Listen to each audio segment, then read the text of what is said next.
ม่น้องบ่มาบ่อยากได้คนเต้นกินลำกินบ่ให้เต้นกินลำกินสิให้นอนกินบ่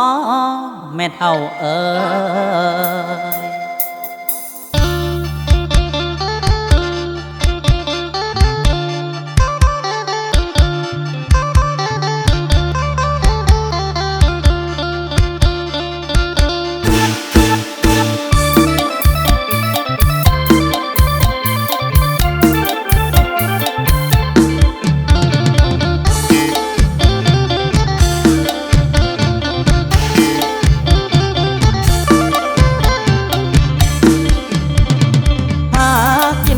เสียงตูแม่น้องหูเป็นคงขาดทินอาชีพเต้นกินลำกินแม่ยุพินเพิ่นบ่เห็นดีเพิ่นบ่เมตตาคนเฮ็ดนาใส่วงดนตรีฮักเฮาขาดลงทันทีหอบใจนี้บ่กล้าประเสริญ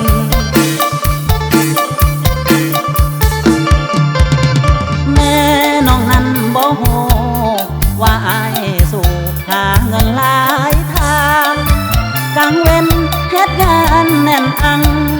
ว่างกลางคืนห้องลำหาเงิน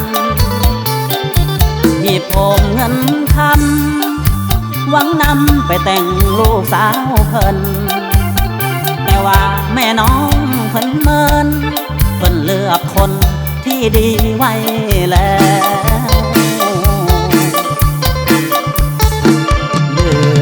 ใจบนอายบ่สมอานง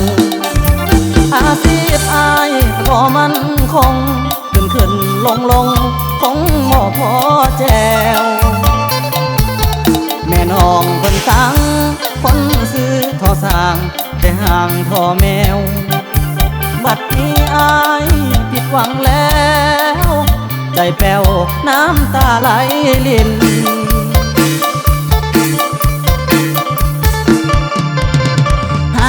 กินน้ำเสียงตูอายทนสู่หาเงินหลายทางเพื่อหวังหาเงินแต่งนางเป็นความทางฮักเลยสูญสิ้นแม่น้องบ่มาบ่อยากได้คนเต้นกินลำกินบ่ให้เป็นกินลำกินสิให้นอนกินบ่แม่เฒ่าเอ๋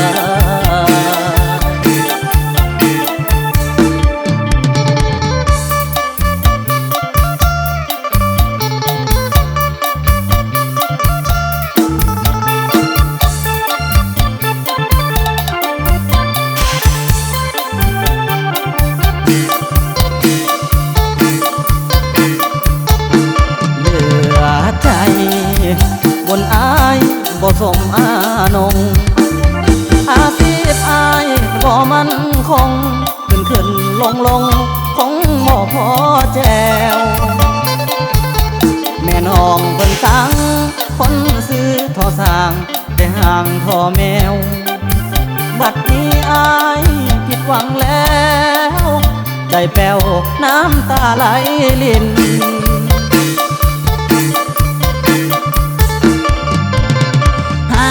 กินน้ำเสียงตูอายทนสู่หาเงินหลายทางเพื่อหวังหาเงินแต่งนางเป็นความทางฮักเลยสูญสิ้นแม่น้องบ่มาบ่อยากได้คนเต้นกินลำกินบ่ให้เป็นกินลำกินสิให้นอนกินบ่แม่เฒ่าเอ๋ย